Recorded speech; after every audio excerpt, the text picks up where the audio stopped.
morning. Thanks everybody for coming. This morning we're going to be doing an in-service on response to a code in the OR, one of our mandatories that we do every year. And how it's going to be, I'm going to just be talking a brief overview of what's going on. Dr. Madsen's going to be going over the code card and defibrillation, and then Cindy's going to be doing simulation on an actual code. So one of the reasons that a code in the OR that we need to be prepared for it is, out on the floor we call for a code team. Here in the OR it's kind of self-contained and everybody needs to know what to do.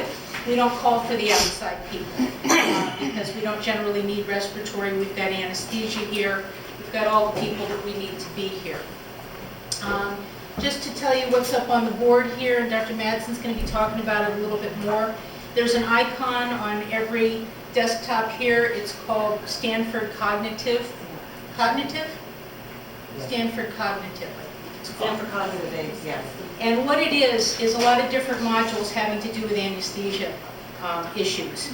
I printed out a summary of what's in there, and there's everything from different codes to dealing with bradycardia. There's delayed emergence from anesthesia, all of those kind of things. So when you have anesthesia issues, you can go to this, you can open it up, you can actually put it up on your screen. And it's a lot of good information. If you ever get a chance, just take a look at that. So responsibilities during a code, you can have a code when you have your patient not under, not during your surgery. You can also have it happen during your surgery. And those are very different things because having a patient open, a lot of different things have to be different than if you have a patient just on the table. So those things you have to kind of just go with the flow. Responsibilities in a code, your anesthesia provider and your surgeon are the leaders of the code. Really the anesthesiologist is the code leader when you have a code in the operating room. They have to maintain the airway. They have to provide and oversee the ACLS that goes on in the room. The documentation for the code in the OR goes on through their system and their documentation, which is a little different from out on the floors. And they make all the decisions in conjunction with... There should be a code sheet on the card. There is here. Once a code is called, it goes to this record. And we're going to go over the book. Thank you. Thank you. And you still have to fill out a code record. We'll go over that in the book. Okay? Your scrubbed personnel, if the procedure is commencing, patient's open, surgery is progressing, your job is just to back up and make sure that your table maintains sterility. Now, if things start really circling the drain, you may be called in to help with things, but your immediate responsibility is maintaining that sterile field because once the patient is resuscitated, you're going to want to go on with your surgery. Okay? The circulating RN, first thing you need to do is notify people that something's going on. The Vocera, you would say urgent broadcast anesthesia. Someone in the room would be doing that. And you also would be letting the desk know during the day that this is going on, and that's 1380 on your phone. If it's after hours or on the weekend, you would let the supervisor know. Because you may need the supervisor to be mobilized to help you with things. Even though we're kind of self-contained here, you may need them at some point, so it's good for them to know. The circulator needs to either go or send somebody immediately for the crash cart. Crash cart, the closest one, is kept right out here by the heart room in the core, so bring that into your room. Okay, and then the record, which is kept on top of here, it's a 2-page record, and that needs to be kept, okay, during your code. Okay? Who does that? Who does that? I would say the circulator needs to do that, or somebody from anesthesia. Depends on who you have in your room. It's very different. It would be easier to be cut and dried, but it's very different in the day as it is in the night. In the day, you're going to have a lot of people come in here. One of Maureen's jobs is to be the traffic cop, to make sure only the people come in here that need to be in here, but you're definitely going to have more people during the day. So I want to say, I've never been in a code before. maybe years ago, 20-some years ago, I wouldn't know what to write on there, but they'll be telling us. If you're the person, if you haven't been in a code, if you're the person that's doing the writing down, and it may be somebody from anesthesia, it depends on what personnel, you have here, if you have somebody extra. But if you're doing it, you would just stand next to what's going on, and you would say, I'm documenting the code. Let me know what's going on. We usually document what we're doing, so the documentation might be different than what's going on in code. So it might have to be the circulating nurse writing or the paperwork that goes to the hospital. Right. Not necessarily what we're doing. And they've made it pretty easy. It's a lot of check boxes. You just check which drug was given and how much. So It's not, We're it's not asking the drugs to complicated. do the code, check off the box. We're asking what drugs have been given during a code to check All off you're the box. doing is checking off a box. You're trying to keep a timetable. No, we're asking what drugs were given before we check the box. So during the code. we'll be announcing that. That's the whole part. It's always You know what I'm saying? And we'll be doing that in the simulation as well. But they'll be announcing that. How many people have been in a code either in the O or on the floor? Okay? Honey, we have them together.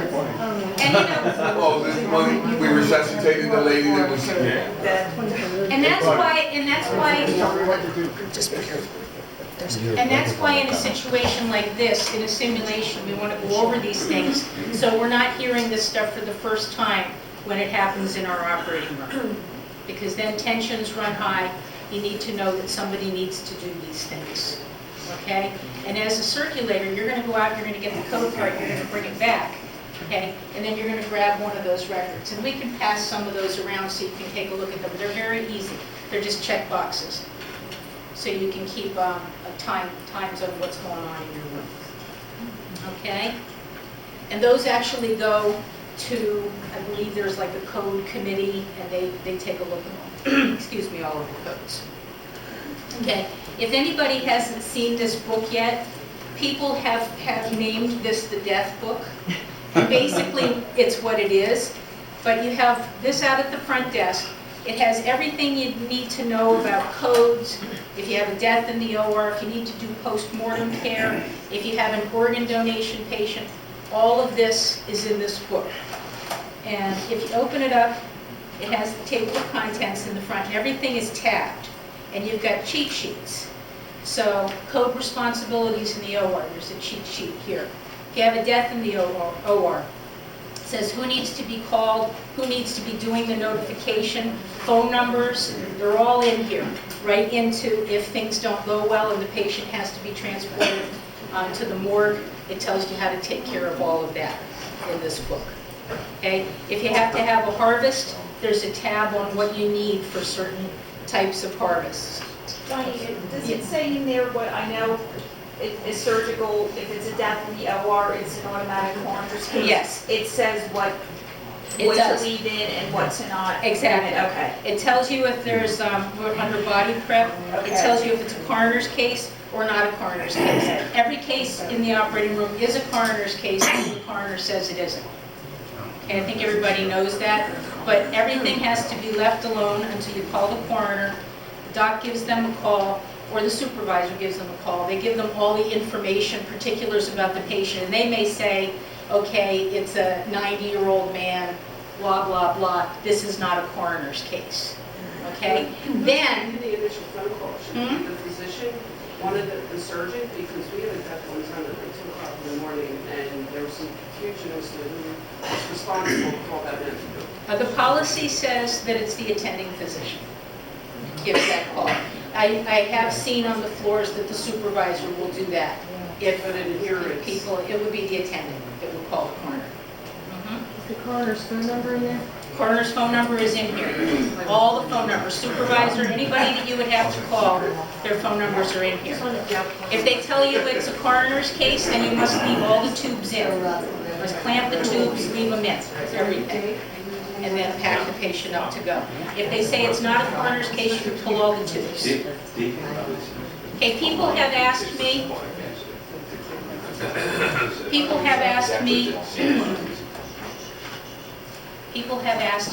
what you do if the family wants to view the body. I would say use your best judgment on that. I have seen it in different places I've been. I've seen them actually put the patient in the shroud pack with just the, torso and head showing and have them come into the operating room. I've had them take patients over to the pre-post area so they can spend some time. Use your best judgment on that. It all depends on what time of day it is, what else is going on around in the operating room. You want to give them a quiet place where they can view the body and spend a little bit of time. Okay, Diane, so what's our policy on that then? Well, normally, we would take them in that stretcher with the white cover, they go to ICU to be viewed in a room privately by the family. We have a viewing room, they don't want an ICU or anywhere Okay. else in the hospital. The viewing room is right down by the morgue, and that's where they want the bodies. Okay? Okay, We yes. still have a special stretcher to transport? There is, and the information's in here on who to call to bring the stretcher to you. Everything that you need is on this page, okay, from start to finish.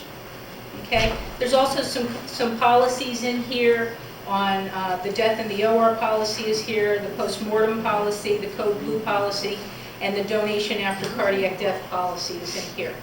Also, you've got death packets in here. There's 3 pages.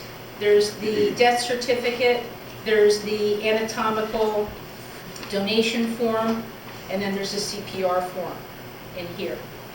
Every patient, no matter what their age, what their diagnosis, you need to call Gift of Life. That information is also in here. It's who's responsible and the phone number to call them.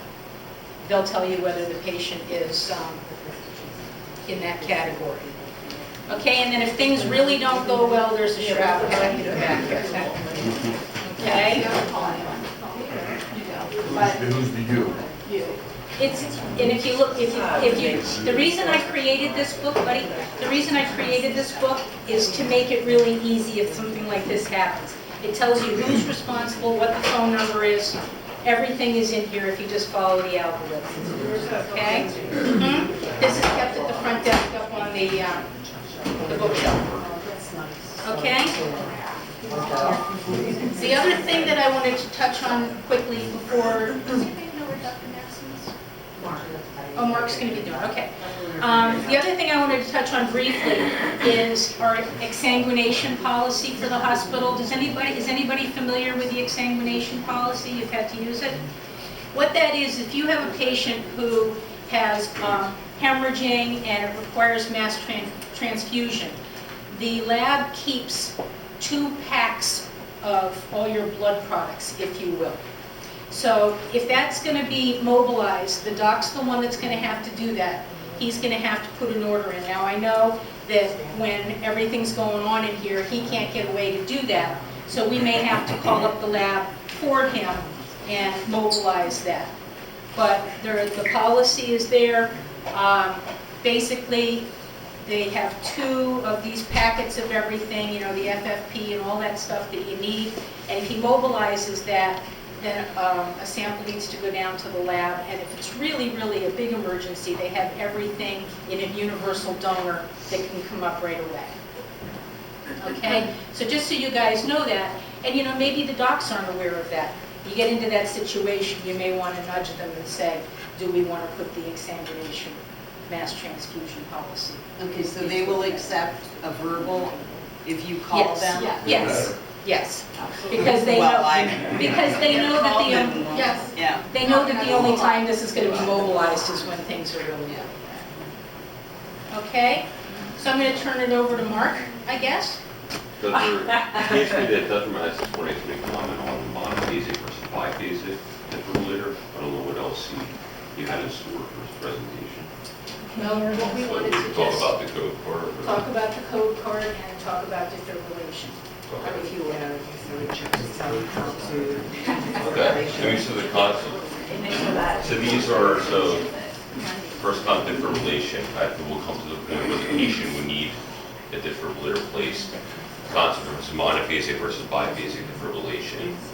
Pretty much I believe it was like around 2000. Before 2000, they were all monophasic defibrillators, and it's basically speaking the way it's delivering energy and current. Monophasic, basically energy from one vector, positive or negative. Biphasic, it's using bidirectional energy, so you basically use less energy to achieve, you get better results with the hope of converting the patient back to a normal rhythm. So I guess defibrillation, you know, when it's time in this kind of rhythm to be tach and be fib, the heart has this disorganized electrical activity. So, you know, everyone knows that the cardiac cell, the myocyte, is capable, once you stop it, inherent automaticity, generate its own inherent beat. So when you defibrillate someone, you're in this reentry circuit and you're basically stopping the electrical activity of the heart with the electrical energy with the hope that those myocytes are going to start back in a normal sinus rhythm. You know, and that's why the longer, when you read like the longer time ACLS, basically they want you to do it as soon as you get to the patient. The longer time that passes, the high energy, you know, basically ATP, phosphate bonds in the heart to get used up in this rhythm. So less, you know, your chances of success are way less as time goes on.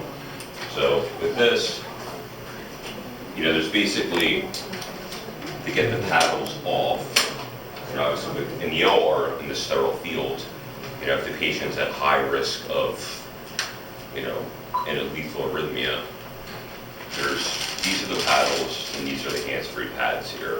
So probably would make more sense to put the hands-free pads on.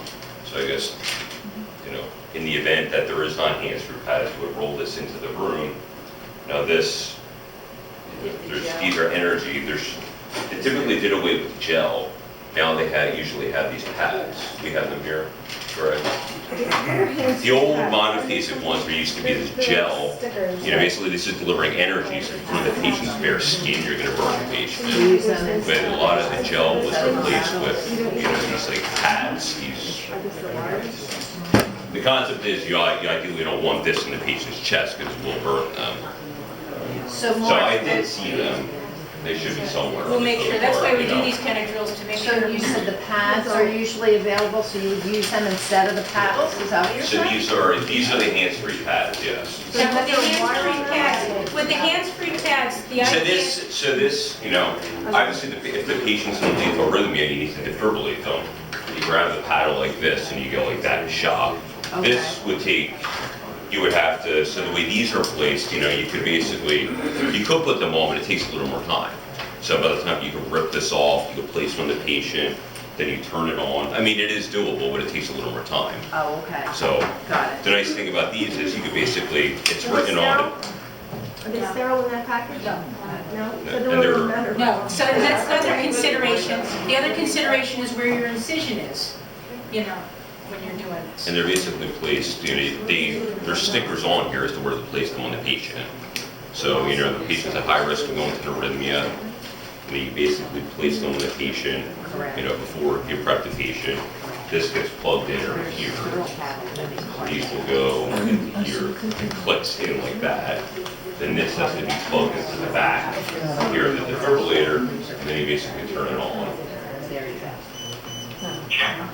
So when these are placed in the patient, this will give you an EKG rhythm here. So if the patient goes into, you know, say if they had a pacemaker and you put a magnet on top of it, you know, you have to pace the patient, you can basically go on the pacer here and deliver the output of what you want to, you know, you typically need like a higher output than the internal ones because, you know, you have a lot more tissue more energy to get to the heart. So you could basically pace on that. If you had to defibrillate the patient, you would just put this onto the defibrillator, and then defibrillation, it automatically defaults against 120 joules. You just increase the energy level. Usually around, you say, starting at 200 with the biphasic, and then you basically just hit charge when this is on the patient. So it's charge, and then once it gets to, you know, shock ready, you just hit shock. And it'll deliver the energy. These have to be This is the attached full properly. electron dash,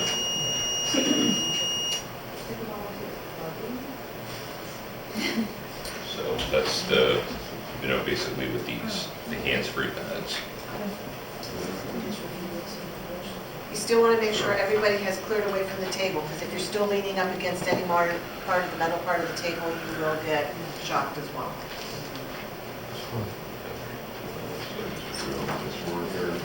So this point is out. This is the code part here. You know, the top drawer here. Obviously, you would come Should I open it or?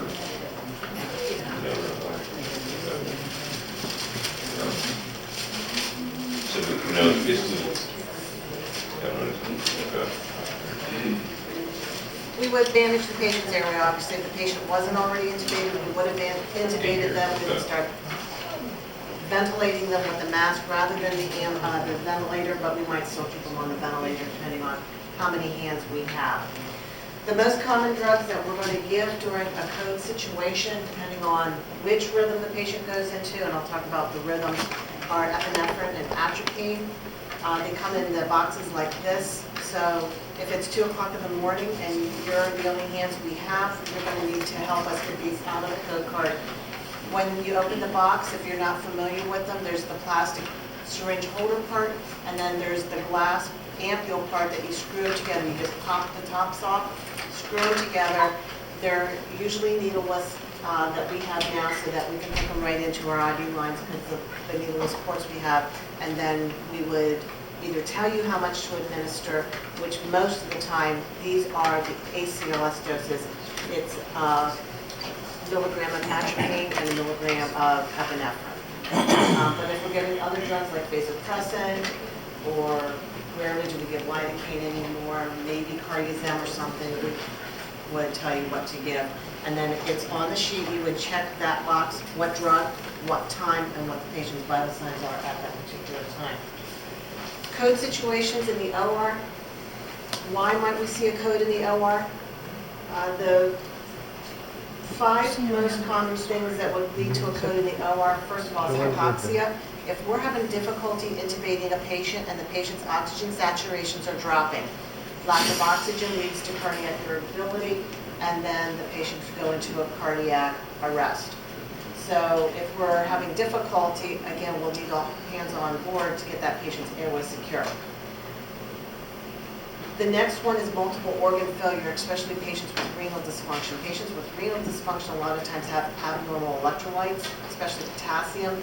Potassium is irritant to the heart. When patients have high potassium levels, then they go into ventricular irritability. So those patients are at higher risk for having arrhythmias leading to fatal arrhythmias.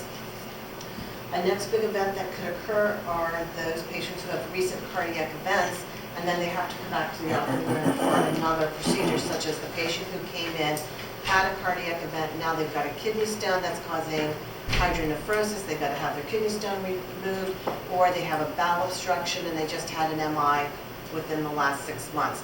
MI within the last 6 months puts the patient at very high risk for having another cardiac event.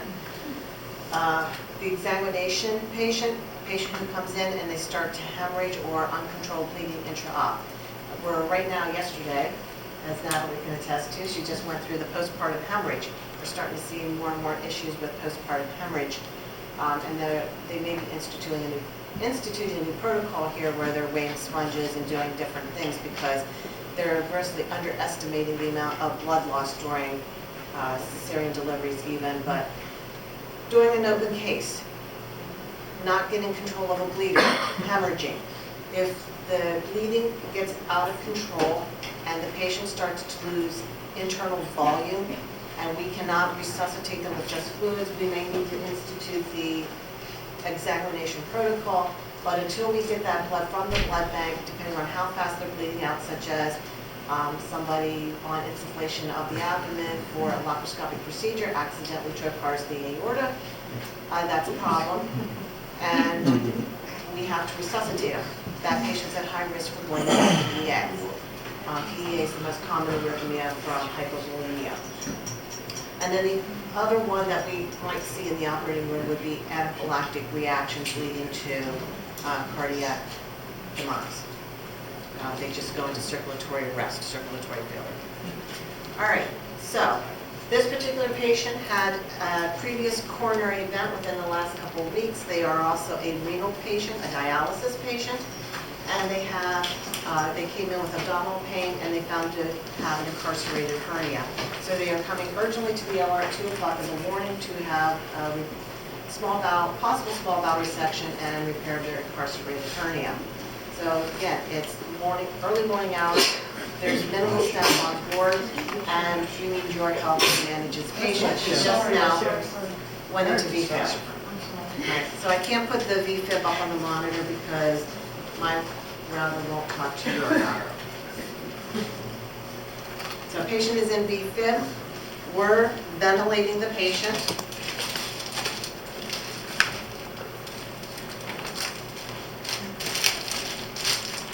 Want to know the patient for me? Just see here. You're ventilating the patient. With VFib, we're going to ask you to get the code card. Somebody needs to start chest compressions. Don't all run up here and start, or I'll start calling. Come on up.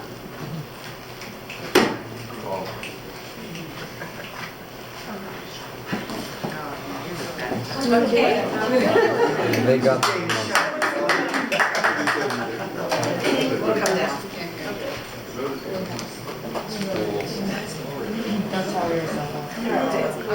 It's having an error. You have to turn it on. Chest compressions, you want to push deep, push hard, push fast. 100 compressions a minute, basic ACLS.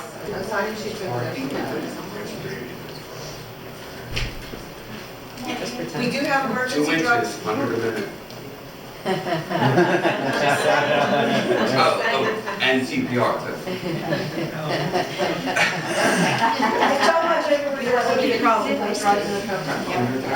So we also need help getting drugs. Now, I'm busy handling the airway, my doc is up in OB, and I'm down here by myself, and that's what's happening.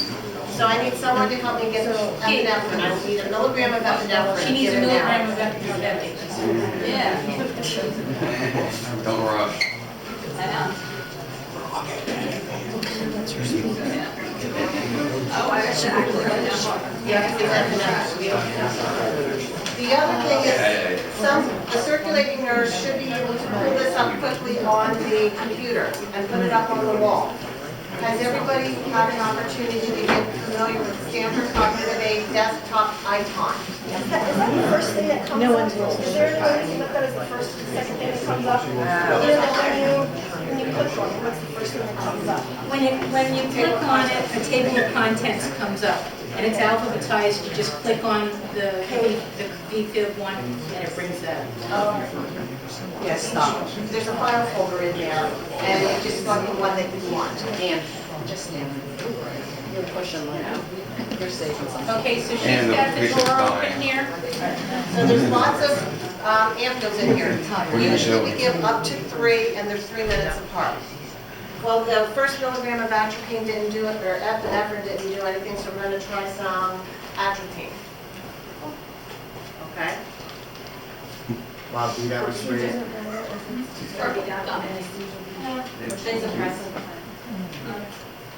Oh, we have to wait for the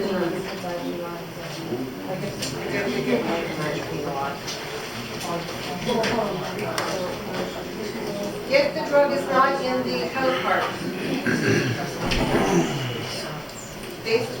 if we need vasopressin, we will have to go to the med station to get it. Do you have anything here or not? Probably not, vasopressin is very Why wouldn't it be expensive. in there? Because it's very expensive.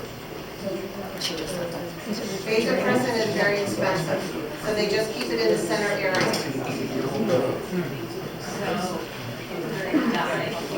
Someone's life is worth pretty much. I think so.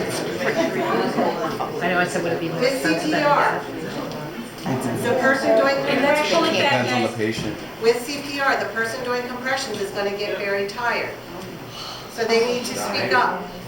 Usually we do 2 minutes worth of compressions, do a pulse check, and then someone else should relieve them. Because it gets very tired.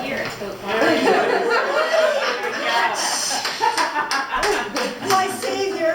What did you say? I said there's not many people here to Yeah, exactly. Right, well, you have the surgeon and you have the doctor, the resident. You may specialize in doing all sorts of work. People right there. And you got your surgeon, your surgeon. She should be here, just like. So yeah, who are your resources in the middle of the night? Your nurses can come by and do the line. They could get you somebody from the ER to come up and help. Yeah, hopefully we can call. The surgeon, the resident. Any luck now? So unfortunately, yeah, we keep saying the circulator, the circulator, the circulator. I know You I'm say that. The surge tech can be doing compressions. Yeah. Where's the surgeon in all this is going on? Standing like this. Doing the compressions first. What? Standing like this. Because they gotta be starting.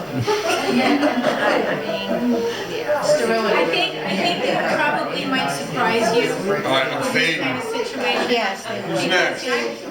Everybody, let's keep it down. It might surprise you. I've been in this situation in the OR many times over the years, and I find that, the doctors do jump in. I mean, Their patient. It's their patient, they're involved. And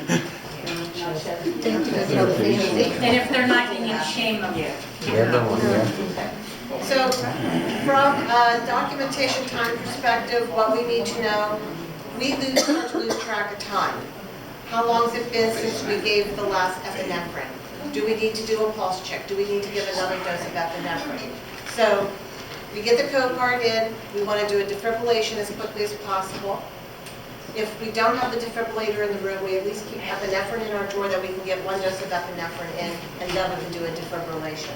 So let's start at the beginning again. Our patient goes into a V-fib cardiac arrest. Okay, so we recognize V-fib cardiac arrest. We tell the surgeon, we tell everybody in the room, closed loop communication. We want to make sure everybody's aware of what's going on. Patient is in distress. We've got V-fib on the monitor. We need to stop surgery, control whatever you need to control right now. We need to start CPR. Okay, so someone else can come up and start CPR. Stop hiding behind in the corner there. Come on up. Come on, Brian. Could have been one of the girls too, behind you. Okay. Someone needs to get the code card. Since you're usually Brian, With your other hand. I said you're gonna get the scrub, so you're right there. You can start CPR. And circulator. And the circulator can go get the code Go card. ahead, get the code card, please, And somebody. I can get my first dose of epinephrine going. Code card comes in, the first thing we want to do is start a defibrillation. So Tiffany, come on up, you can do a defibrillation. Yeah, you can. Yeah. So you can put the patches on. The patches would just open. They should be hanging there. Okay.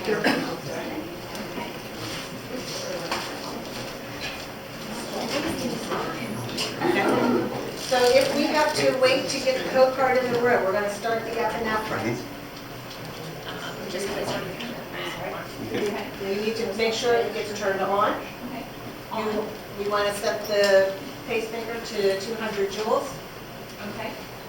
So we're on. So you're at 120 joules, you'll need to increase to 200. You've already notified the front desk that you have an emergency. So this was 2 a.m. O'clock in the morning, you've already notified the Supervisor. You ready yet? Now, it is ready, when this light turns red, it is ready to Ready? push. Tell me to So it's, we're ready to, Clear. all clear, everybody clear, Clear. and then you would press the charge button. Sorry, shock button, shock button. Yeah, I'm still doing CPR while I'm charging, right? Okay. Shock delivered, it'll say shock delivered, I'm on. and then compressions resume. Check and stand clear. We would have been able to determine if a rhythm has been restored. If no rhythm restored, we're doing compressions. We can go to either another drug like vasopressin, Check and or in 3 minutes, we give another dose of